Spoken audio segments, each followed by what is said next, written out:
नमस्कार दोस्तों, कैसे आप लोग। दोस्तों स्वागत है आपके यूट्यूब चैनल करंट अफेयर जैसे भाई अमित सर। दोस्तों जैसे कि आपको पता कि सीरीज यहाँ पे करंट अफेयर की चल रही है और इस सीरीज का जो नंबर 5 है, तो यहाँ पे जो फेमस क्वेश्चन है उसके बारे में हम लोग अध्ययन करेंगे। तो दोस्तों चलिए बिना देर के हुए आज के जो क्लास है उसको आरंभ करते हैं।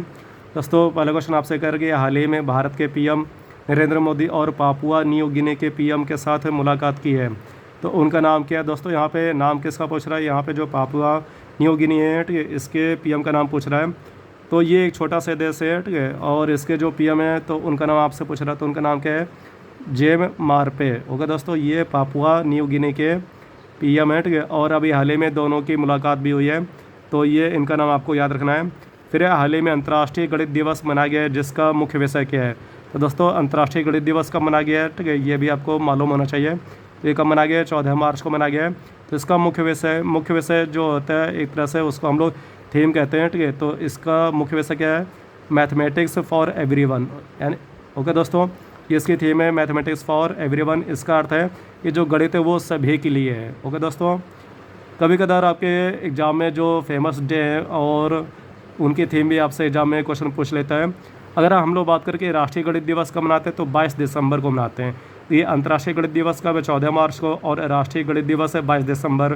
तो आपको दोनों में कन्फ्यूजन नहीं होना।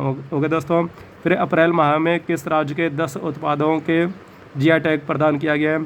तो ये कौन सा राज्य है, तो यूपी के 10 जो ठीक है प्रोडक्ट है उनको जीआई टैग दिया गया है।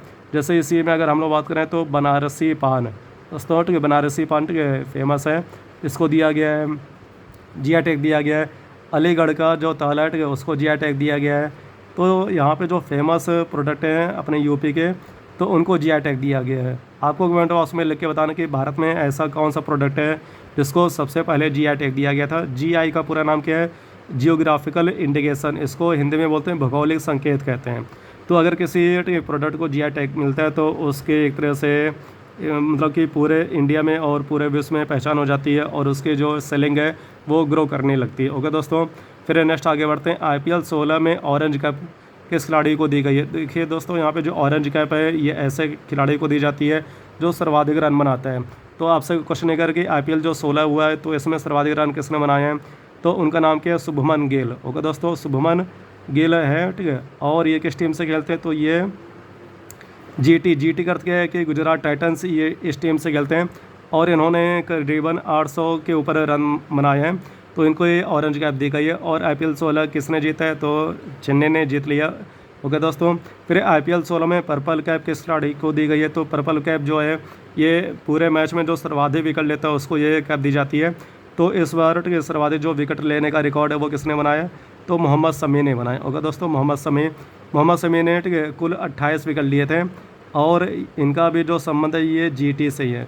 तो यहाँ पे एक तरह से जो जीटी है यानी गुजरात टाइटंस, तो इन दोनों के खिलाड़ियों को ऑरेंज कैप और पर्पल कैप दी गई है, क्योंकि इन दोनों खिलाड़ियों ने अपने अपने जो एक तरह से ठीक है प्रतिभा उसमें अच्छा प्रदर्शन किया है।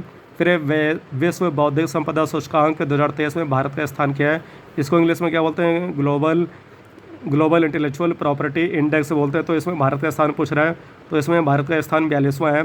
अगर हम लोग बात करें कि पिछले वर्ष यानी कि 2022 में, तो उसमें भारत का स्थान 46वां था। ओके दोस्तों, तो भारत में ये जो इंडेक्स है इसमें इसका सुधार हुआ है। और अगर हम लोग बात करें कि फर्स्ट यहाँ पे कौन है, तो फर्स्ट यूएसए है। इसे कौन जारी करता है, तो उसका नाम है वीपो यहाँ पे एक तरह का संगठन है जो प्रति वर्ष विश्व बौद्धिक संपदा सूचकांक को जारी करता है। इसका पूरा नाम क्या है, वर्ल्ड इंटेलेक्चुअल प्रॉपर्टी ऑर्गेनाइजेशन, और इसका मुख्यालय कहाँ पे, जिनेवा में है। ओके दोस्तों, आपको कमेंट बॉक्स में लिख के ये बताना है कि विश्व बौद्धिक संपदा दिवस कब मनाते हैं, इसका आंसर आपको कमेंट बॉक्स में लिख के बताना है। फिर चुनावी लोकतंत्र इंडेक्स यानी कि इलेक्शन डेमोक्रेसी इंडेक्स 2023 में भारत का स्थान क्या है, तो इसमें भारत का स्थान क्या है, 108वां। होगा दोस्तों, अगर हम लोग बात करें कि फर्स्ट पे कौन सा देश है, तो डेनमार्क है। डेनमार्क की बात करें तो इसकी राजधानी क्या है, कोपेनहेगन है। ओके दोस्तों, फिर नेक्स्ट है कि भीमराव अम्बेडकर की 17 फीट ऊंची प्रतिमा का अनावरण किस शहर में किया गया है, तो शहर का नाम पूछ रहा है, तो शहर का नाम क्या है, लातूर। और दोस्तों ये जो शहर है ये कहाँ पे आएगा, तो ये महाराष्ट्र में आएगा। ये जो प्रतिमा है इसका नाम क्या है, ये भी आपको याद रखना, स्टैचू ऑफ नॉलेज है। तो भीमराव अम्बेडकर की जो 17 फीट ऊंची प्रतिमा है उसका नाम क्या है, स्टैचू ऑफ नॉलेज, जिसका हाल ही में लातूर में ठीक है उद्घाटन किया गया। और आपको कमेंट बॉक्स में ये लिख के बताना कि महाराष्ट्र राज्य के वर्तमान में राज्यपाल कौन है। फिर हाल ही में किस देश के प्रेसिडेंट को पोलैंड के सर्वोच्च नागरिक सम्मान order of the white eagle से सम्मानित किया गया है? तो वो देश कौन सा है? यूक्रेन। यूक्रेन के जो वर्तमान में प्रेसिडेंट है उनका नाम क्या है? Vladimir Zelensky. ओके दोस्तों, तो इन्हीं को यूक्रेन के पोलैंड के जो सर्वोच्च सम्मान है उससे मतलब कि सम्मानित किया गया है। ओके दोस्तों, अब यहाँ पे जो यूक्रेन है, यूक्रेन के जो प्रेसिडेंट है, इनको पिछले वर्ष टाइम मैगजीन के द्वारा time person of the year पुरस्कार दिया गया था। ये भी आपको याद रखना है। यूक्रेन की बात करें तो इसकी राजधानी कीव है और इसकी जो कीव राजधानी ये निपर नदी पर स्थित है। पोलैंड की राजधानी वार्साय है। वार्साय किस नदी पर बना है? विस्ला नदी पर बना है। ओके दोस्तों, चलिए आगे। और दोनों देश यूरोप महाद्वीप में आते हैं। फिर हाल ही में टी.बी. राधाकृष्णन का निधन हो गया। वे किन किन हाईकोर्ट के मुख्य न्यायाधीश थे? तो ये तेलंगाना हाईकोर्ट के मुख्य न्यायाधीश थे। एक बात और दोस्तों, जो तेलंगाना हाईकोर्ट है इसके प्रथम मुख्य न्यायाधीश यही थे, टी.बी. राधाकृष्णन। इसके अतिरिक्त ये छत्तीसगढ़ हाईकोर्ट के मुख्य न्यायाधीश थे और कोलकाता हाईकोर्ट के भी मुख्य न्यायाधीश रहे हैं। तो ये 3 हाईकोर्ट के मुख्य न्यायाधीश रहे, तो इनका इसी वर्ष में निधन हो गया है। फिर नेक्स्ट है एशियाई कुश्ती चैंपियनशिप 2023 में एकमात्र स्वर्ण पदक जीतने वाले यानी कि भारतीय पहलवान कौन है? उनका नाम आपको बताना है कि एकमात्र गोल्ड मेडल किसने जीता है? तो उनका नाम क्या है? अमन सहरावत। ओके दोस्तों, अमन सहरावत ने यहाँ पे जो एशियाई कुश्ती चैंपियनशिप हुई थी कजाकिस्तान की राजधानी अस्ताना में, तो वहाँ पे एकमात्र स्वर्ण पदक जीता है। ओके दोस्तों, नेक्स्ट आगे बढ़ते हैं। फिर हाल ही में सलीम दुरानी का निधन हो गया। वो किस क्षेत्र से संबंधित हैं? तो दोस्तों इनका नाम क्रिकेट से है, मतलब कि क्रिकेट के प्रसिद्ध खिलाड़ी थे, तो इनका इसी वर्ष में निधन हो गया है। सलीम दुरानी, आपने इनका नाम सुना होगा, सचिन तेंदुलकर के साथ खेलते हुए थे।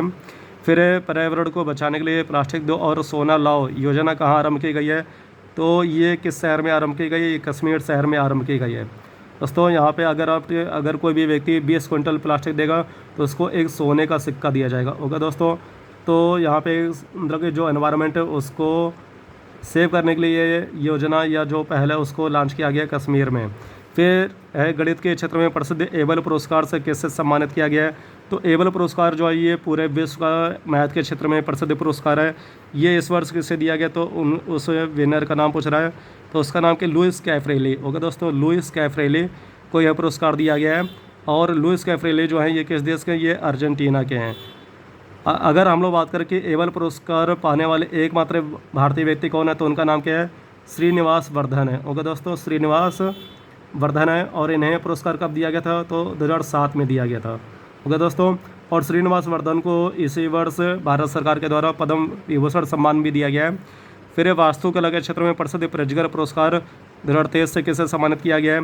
तो प्रिट्जर पुरस्कार जो है आर्किटेक्चर का एक तरह से नोबेल पुरस्कार कहलाता है। तो ये पुरस्कार किसे दिया गया है? डेविड एलन चिपरफील्ड को। ओके दोस्तों, डेविड एलन चिपरफील्ड ये विनर हैं इस पुरस्कार के। और ये किस देश के? तो ये यूके देश के यानी कि यूनाइटेड किंगडम के हैं। यह पुरस्कार पाने वाले प्रथम व्यक्ति कौन है? उनका नाम आपको कमेंट बॉक्स में लिख के बताना है। नेक्स्ट आगे बढ़ते हैं कि मुंबई के चर्च गेट रेलवे स्टेशन का नाम बदलकर क्या कर दिया गया है? तो इसका नाम बदलकर क्या हो गया? ठीक है, वो आपसे क्वेश्चन पूछ रहा है। तो सी.डी. देशमुख रेलवे स्टेशन कर दिया गया है। दोस्तों जैसे कि आपने इनका नाम सुना होगा कि सी.डी. देशमुख कौन थे? तो हमारा जो आर.बी.आई. बैंक है, ठीक है, यानी कि सेंट्रल बैंक, उसके प्रथम भारतीय गवर्नर यही थे, सी.डी. देशमुख। तो इन्हीं के नाम पर जो चर्च गेट रेलवे स्टेशन है उसका नाम बदलकर सी.डी. देशमुख रेलवे स्टेशन कर दिया गया है। ओके दोस्तों, तो आज के लिए इतने करते, बाकी नेक्स्ट क्लास में मिलेंगे। आज की क्लास में अगर आपको कोई समस्या हो तो आप कमेंट बॉक्स में हमसे क्वेश्चन पूछ सकते हैं, या अगर कोई भी क्वेश्चन है, ठीक है, जीएस का, तो उसके बारे में भी आप क्वेश्चन पूछ सकते हैं। ओके दोस्तों, जय हिंद।